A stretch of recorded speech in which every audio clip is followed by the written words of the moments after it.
Hi friends, welcome to my channel. ఈరోజు update వచ్చేసి SSC MTS notification అయితే రావడం జరిగింది. నోటిఫికేషన్ ఎర్లీగానే వచ్చింది, కానీ అప్డేట్ కొంచెం లేట్ అయింది.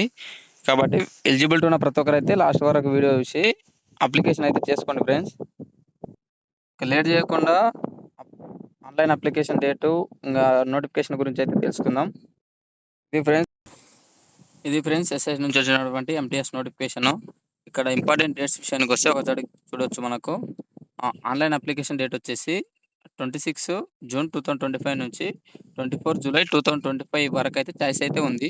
ఇంకా లాస్ట్ డేట్ ఆఫ్ అప్లికేషన్ వచ్చేసి 24 జూలై 2024 వరకు అయితే చేసుకోవచ్చు. ఇంకా పేమెంట్కి అయితే ఒకరోజు ఎక్స్ట్రా అయితే ఇవ్వడం జరిగింది. ఇంకా మీరు అప్లికేషన్లో ఏమైనా తప్పులు చేసి ఉంటే అప్లికేషన్ కరెక్షన్ మీరు మళ్ళీ దాన్ని కరెక్ట్ చేయాలనుకుంటే దానికి ఒక డేట్ కూడా ఇవ్వడం జరిగింది. 29 టు 31 జూలై మధ్యలో అయితే మీరు అప్లికేషన్లో ఏమైనా రాంగ్ పెడితే కరెక్ట్ చేసుకొని అప్లికేషన్ సబ్మిట్ చేయాల్సి ఉంటుంది. ఇంకా దీనికి ముందుగా ఎగ్జామ్ అయితే కండక్ట్ చేస్తారు. కాబట్టి ఆన్లైన్ అప్లికేషన్ డేట్ వచ్చేసి ఆన్లైన్ ఎగ్జామినేషన్ డేట్ వచ్చేసి సెప్టెంబర్ 20 నుంచి 24 అక్టోబర్ వరకు అయితే మనకు ఎంటీఎస్కి సంబంధించినటువంటి ఎగ్జామ్ అయితే కండక్ట్ చేయడం జరుగుతుంది. వేకెన్సీ విషయానికి వస్తే చూడొచ్చు. ఎంటీఎస్కి సంబంధించినటువంటి ఎంటీఎస్ అండ్ హవల్దార్ రెండింటికి సంబంధించిన వేకెన్సీ వచ్చేసి మనకు ఎంటీఎస్వి ఇంకా రాలేదు. హవల్దార్ వచ్చేసి చూడొచ్చు ఇక్కడ 1075 అయితే ఉన్నాయి. ఇంకా ఎంటీఎస్ వేకెన్సీ అయితే రాబోతూ ఉన్నాయి. అంటే ఇవి కాకుండా ఎంటీఎస్ నోటిఫికేషన్లో కూడా ఎంటీఎస్ వేకెన్సీ కూడా అయితే రిలీజ్ చేయడం జరుగుతుంది 3-4 డేస్లో. అలాగే ఏజ్ లిమిట్ విషయానికి వస్తే స్క్రీన్ పైన బాగా చూడొచ్చు. 18 to 25 ఇయర్స్ ఏజ్ మధ్యలో ఎవరైతే కలిగి ఉంటారో వారైతే అప్లికేషన్ చేసుకోవచ్చు. అలాగే హవల్దార్కి మాత్రమే 2 ఇయర్స్ అయితే ఎక్స్ట్రా ఉంది అప్లికేషన్ చేసుకునే వాళ్ళకు. ఇంకా రిలాక్సేషన్ కూడా ఉంటుంది. రిలాక్సేషన్ కూడా ఒకసారి గమనించినట్లయితే ఎస్సీ/ఎస్టీ వాళ్ళకు 5 ఇయర్స్ అయితే ఉంది. ఓబీసీ వాళ్ళకు నాన్ క్రిమినల్ సర్టిఫికేట్ ఉన్న వాళ్ళకు 3 ఇయర్స్ అయితే ఉంది. తర్వాత అన్రిజర్వ్డ్ ఈడబ్ల్యూఎస్ కోటాకు 10 ఇయర్స్, ఇంకా ఓబీసీ పీడబ్ల్యూ కోటాకు 13 ఇయర్స్ వరకు అయితే ఉంది. ఇంకా ఎస్సీ/ఎస్టీ పీడబ్ల్యూ కోటా వరకు వచ్చేసి 15 ఇయర్స్ వరకు అయితే ఏజ్ రిలాక్సేషన్ అయితే ఉంది. ఇంకా ఎసెన్షియల్ క్వాలిఫికేషన్ విషయానికి వస్తే చూడొచ్చు. 10th పాస్ అయినటువంటి ప్రతి ఒక్కరైతే అప్లికేషన్ చేసుకోవడానికి అయితే ఛాయిస్ అయితే ఉంది. ఇంకా ఎక్స్ట్రా అడిషనల్ క్వాలిఫికేషన్ అయితే ఏం అవసరం లేదు.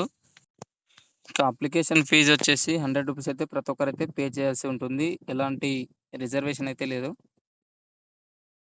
అలాగే ఎగ్జామ్ సెంటర్ విషయానికి వస్తే మన తెలంగాణ వాళ్ళకు ఇంకా చూడొచ్చు ఎక్కడ కండక్ట్ చేస్తారంటే హైదరాబాద్, వరంగల్, కరీంనగర్ అయితే కండక్ట్ చేయడం జరుగుతుంది. ఇందులోనే హవాల్దార్ పోస్టులు కూడా భర్తీ చేయడం జరుగుతుంది. కావున అయితే ఎగ్జామ్ అయితే సేమ్ అయితే ఉంటుంది. సేమ్ ప్యాటర్న్ ఉంటుంది. ఒకటే ఎగ్జామ్ రాయాల్సి ఉంటుంది. ఆ ఒకటే ఎగ్జామ్‌లో హవాల్దార్ కట్ ఆఫ్ అలాగా ఉంటుంది. ఎంటీఎస్ కట్ ఆఫ్ వేరేగా అయితే ఉంటుంది. హవాల్దార్ వాళ్ళకు ఎక్స్ట్రా ఏంటంటే ఫిజికల్ టెస్ట్ అయితే ఉంటుంది. ఎంటీఎస్‌కు ఓన్లీ మనకు కట్ ఆఫ్ అయితే వేరు ఉంటుంది. కాబట్టి ఎగ్జామ్ కట్ ఆఫ్ తీసి ఎవరికైతే ఎక్కువ మార్కులు వస్తాయో వారి పేర్లు అయితే మెరిట్ లిస్ట్ అయితే ఇవ్వడం జరుగుతుంది ఎంటీఎస్ వాళ్ళకు. ఇంకా ఎగ్జామ్ ప్యాటర్న్ విషయానికి వస్తే చూడొచ్చు స్క్రీన్ పైన.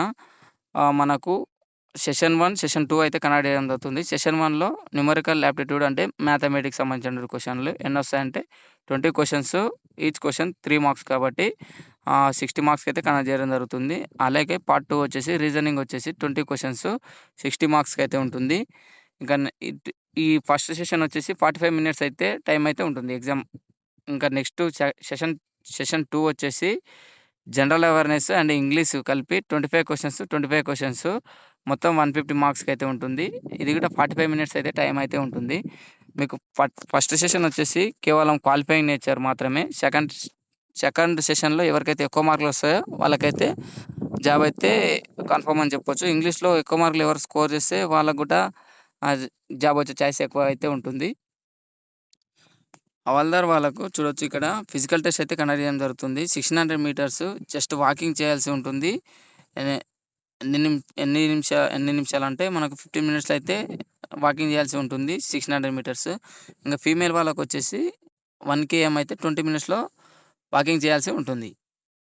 హవాల్దార్ అయితే ఈ విధంగా అయితే ఉన్నాయి. ఎంటీఎస్ వాళ్ళకి కేవలం ఎగ్జామ్ ద్వారా మాత్రమే ఉంటుంది. ఇంకా చెస్ట్ విషయానికి వస్తే చూడొచ్చు. మేల్ వాళ్ళకు హైట్ విషయానికి వస్తే 157.5 అయితే ఉండాల్సి ఉంటుంది. చెస్ట్ వచ్చేసి 81 సెంటీమీటర్స్ ఉండాలి. ఎక్స్‌పాండ్ చేస్తే అంటే గాలి పీల్చుకుంటే 5 సెంటీమీటర్స్ అయితే రావాలి. అంటే టోటల్ 86 అయితే రావాల్సి ఉంటుంది. ఇంకా ఫీమేల్ వాళ్ళకి హైట్ వచ్చేసి 152 సెంటీమీటర్స్ అయితే కలిగి ఉంటే సరిపోతుంది. 48 కేజీస్ అయితే ఉండాల్సి ఉంటుంది. అంటే వెయిట్ వచ్చేసి వీళ్ళకు.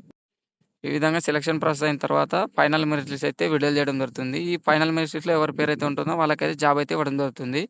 బేసిక్‌గా ఇది మనము 10థ్ పైన అప్లికేషన్ చేసుకున్నప్పుడు 10థ్ లెవెల్ సిలబస్ అయితే ఉంటుంది. మనం హెవీగా ఫోకస్ చేయాల్సిన సబ్జెక్టులయితే ఇంగ్లీష్ ఎవరికైతే ఎక్కువ మార్కులు వస్తాయో సెషన్ 2లో వాళ్ళకైతే 100% అయితే జాబ్ అయితే రావడం జరుగుతుంది.